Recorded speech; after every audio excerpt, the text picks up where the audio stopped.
Hello, ladies and gents. Romie Reviews here. Please like, comment, subscribe. I know I've been away for a while, but I'm back. And allergies and whatnot's trying to mess me. But I know. Oh Lord, this voice.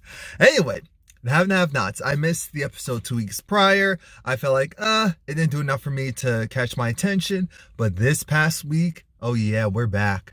We are back. Why? Because...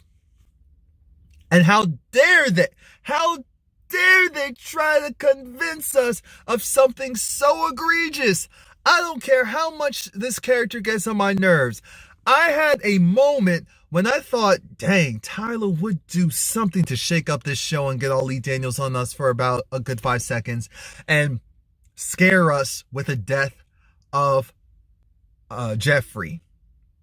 The nerve, the audacity, the unmitigated gall for him to think we would stand for us having to deal with Justin and Jeffrey being gone. I thought, oh no, maybe this is his way of showing how an abusive relationship is an abusive relationship, a controlling relationship is a controlling relationship, and how it did not matter if it was between man and man, man and woman. Abuse is abuse, or woman and woman. Abuse is abuse. And then I thought about it. I said, let me continue to watch. So the episode itself is centralized around a few things. We have Madison, who... This is why you don't jump to conclusions. Madison, he goes up and calls David, come to the hospital quick. You know, it's Jeffrey, and it was at this address. Hurry. We get... Then he calls, his friend called Veronica, because that was, of course, next of kin for Jeffrey on his medical records. And so he's talking to Veronica, and he was just like, look, you need to come. She was like, oh, it's you. It's like, you need to come to the hospital. It's about Jeffrey. What happened? You said, just come to the hospital. Like all of us, she's saying, what happened? I'm thinking, Madison, now it's not the time for you to go and jump the gun and then get us all riled up and not even let us know what's going on. Tragic.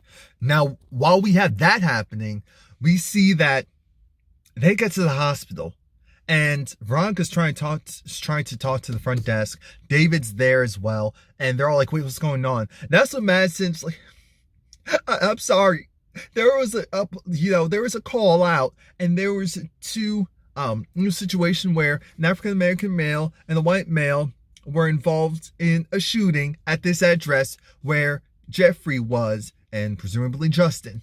And because in the prior episode, it showed that Justin put a gun up to his head and Jeffrey's head and shot, and they both fell. I said, wait, what? Please don't tell me it was something dumb like at the same time there's another shooting around the corner. Because you know they would pull some mess like that, or the bullet went out and hit someone else. I don't know. You never know. What I do know is Madison's crying. He can't even get the words out. And so David is over it.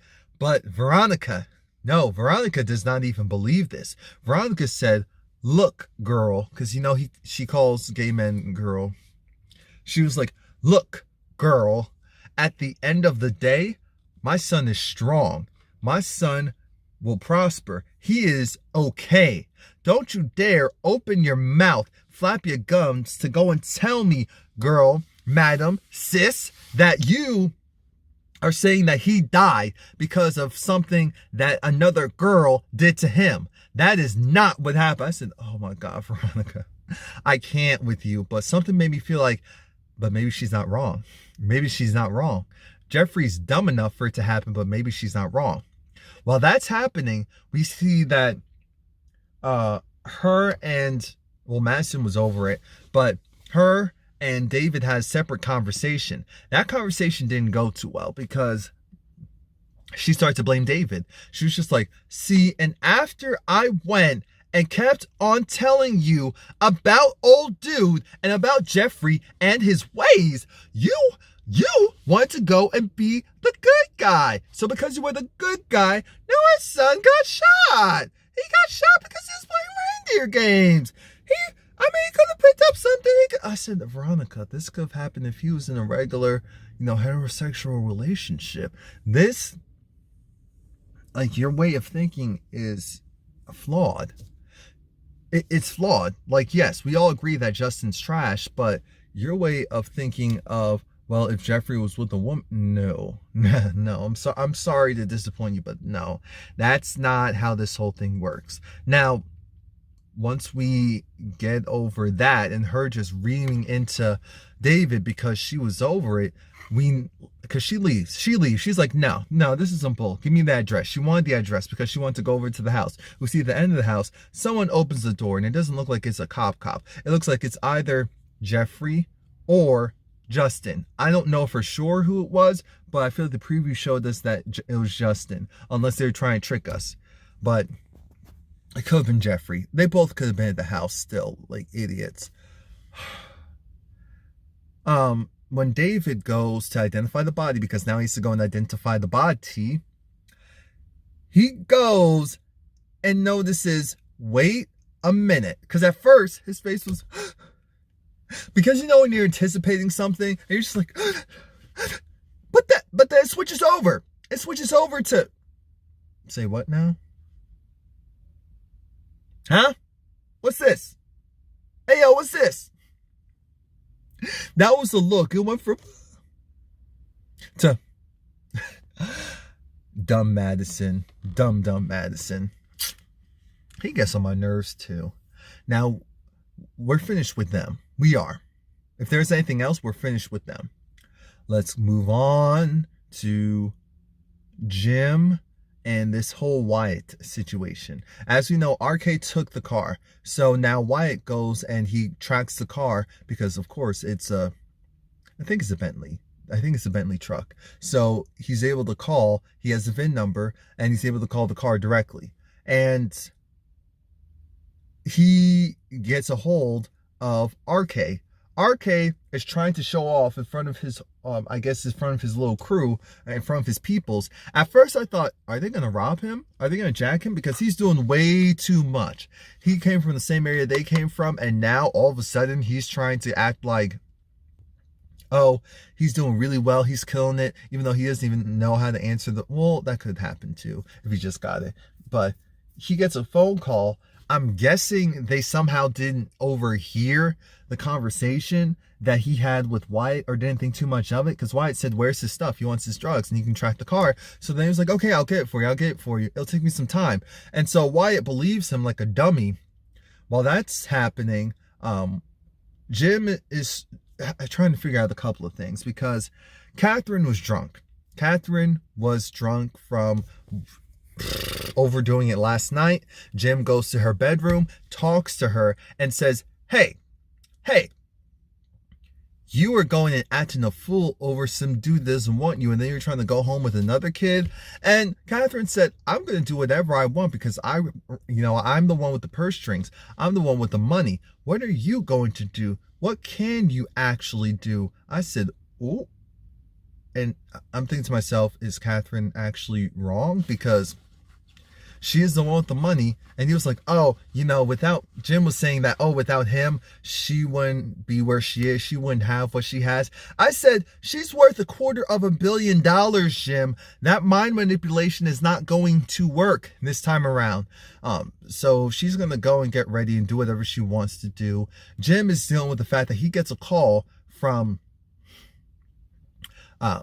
he gets a call from Mitch. Mitch is coming over to the house. Mitch is coming over to the house because he has to deal with the fact that he has two things to worry about. He's trying to get some money to help smooth everything out. He doesn't want any problems between the Criers and the Malones, because remember, Wyatt went and attacked Uncle Vinny. So he's trying to keep that calm, as well as the amount that he wanted. I feel like Uncle Vinny said like $50,000. So that means to me that, oh, you're trying to get the amount that Uncle Vinny wants, as well as the amount that Benny needs to pay off, Uncle Vinny or whatever. And so while that's happening, he's talking to his cousin, who's way too nosy. Then he goes and he talks to Jim, and Jim is just like, why are you doing this? What's going on? How do you even know it's my son? he left his receipt was there. Jim was so deflated when he found that out. And I'm thinking, yeah, because Wyatt's a dummy. You were a dummy for not checking that as well, because you helped him try to stage it and get away with it. So Jim agrees after some haggling that he will give him his money. Mitch isn't dumb. Mitch said, hello, we need it in cash. We don't leave trails, money trails. So he said, okay, he'll go get the money. And Mitch was like, this needs to happen within 24 hours. Now, I'm not playing with you because I'm given a certain time frame to get this money back before he goes and blows the gasket, as in his uncle. So that was essentially Mitch's main contribution. Now let's talk about Benny. Benny is, he's dealing with some stuff, and Benny's looking and he's seeing how, oh, look, Candace is kind of doing it big over there. So he gives Candace a call and says, oh, so you and this present, is it real? She was like, yeah, it seems that way. And I could tell he likes you. Oh, you can? Yeah. And at one point he asks, hey, can I borrow some money? I don't have any money. Why? What's going on? And he was like, oh, no, forget it. I'm thinking, you know what? Let Candace be happy for now, because she's going to have to deal with a lot of mess that's coming her way very soon, very soon. So Hannah comes in and they actually exchange pleasantries. Hannah said, tell her I said hello. And Candace said, tell her I said hello back. I said, oh, the love, the love. Now, Benny has to get dressed. He has to get dressed because they need to go to the bank to give the Cries the money back. Because Catherine was telling Jim, I don't care. Hannah can keep that money for all I care. I have a lot more. You're the one doesn't have money. That's the real reason why you're trying to get this money back. Just like how Wyatt was telling his father, it was my money. It was my inheritance. And you took the money away from me. So now it got me caught up in all this mess. And so this is your fault. Is it really, really Jim's fault? Not exactly. But hey, we don't like Jim. So I'm not going to go and cape for him. While all that's happening, Hannah lets it be known that, Benny, you're going to need to help me pay back Miss Cryer. She's going to allow us to keep the interest, and that'll cover your debt to the Malones. And don't you dare ever take any money or do any stupid stuff like this again. I said, Benny, don't make any promises that you can't keep. You know how you are when it comes to your sister and to just making dumb decisions. You know. Benny keeps asking about Derek because Derek keeps ringing the doorbell. I said, oh no, he's stalking at this point. We need a restraining order. We're not doing this. He needs to go. He needs to go. Benny is not his son. Candace is. Candace is his daughter though. And he does not have the right, after what he did, to go and ask Hannah to talk.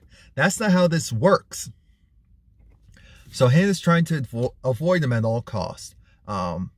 Benny makes sure that Hannah doesn't know that Jim was there last night, and they're going to go to the bank. What else happened this episode? David was still very upset with Veronica about the Erica thing, and they're just going to have to try to move forward from that because, this Jeffrey thing put their whole thing in a tizzy, even though David said that he wants Veronica dead and how she only has a good couple of weeks left. I said, okay. We have to talk about Candace. Candace. So Candace is there with Charles. Things be going well. She's joking with him about how, he oinks. No, he purrs. Apparently he purrs. Purrs. I tell you, he purrs. And Candace was making jokes about him regarding his purring, and it's just cute how their relationship is, how supportive he's been to her with death of her child, how he wants to actually bring her to his home. It's all moving too swimmingly. Now one of his advisors comes in, and Landon is apparently in New York. Landon is out because Landon's trying to cover this fire that one of the leading newspapers are trying to put out a story, maybe it was the New York Times or something, that Candace is actually a call girl and how she blackmailed a bunch of really strong, powerful men, and how they're writing this huge expose to expose her. I said, oh, of course it would. And how Charles believes that, Landon will be able to take care of it. Landon, he's great at his job, so he'll go and make all of it go away. Unfortunately, it doesn't look like that's going to happen this time. And his advisor's just saying, we need to cut her loose. We need to send her back and, you know, get rid of her before this comes out. And Charles says no. He likes her. He really likes her. So she's not going anywhere. His advisor doesn't look happy, but now they're going to have to go with plan B, whatever plan B is. While that's happening, we have, what else is going on?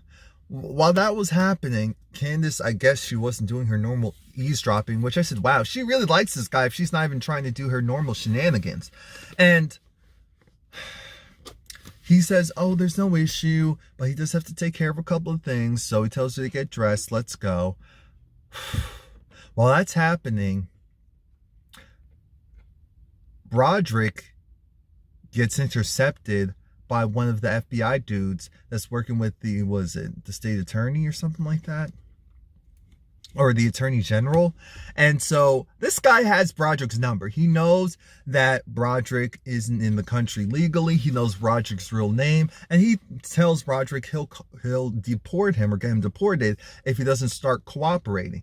That causes Broderick to say, fine, let's go. So Broderick takes him to surveillance so that he can have the video evidence proving that Candace was out and about at this hotel, handling stuff. And Broderick eventually lets it be known that Candace is the head of operations, and how Rocky's a part of it, RK's a part of it, he's a part of it, but she's the main person in charge.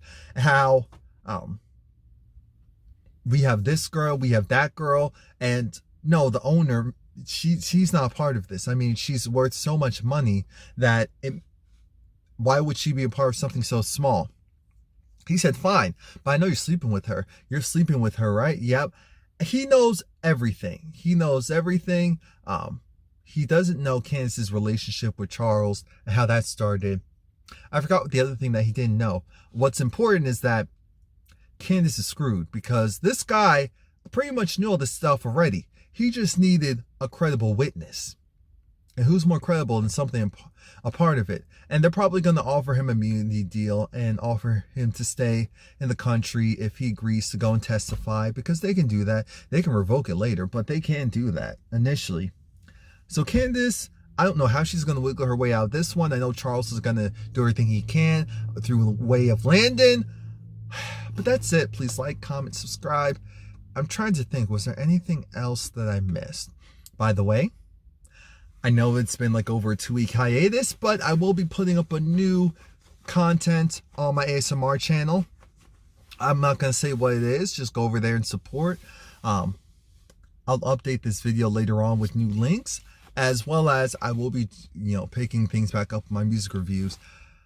Because Cardi B has a new song called Press, which we've heard about for months. It's finally coming out tomorrow. So I'm going to do a reaction to that. As well as, I think, maybe I'll do that Ed Sheeran song with Chance the Rapper and PNC Rock, because it sounds good. But stay tuned.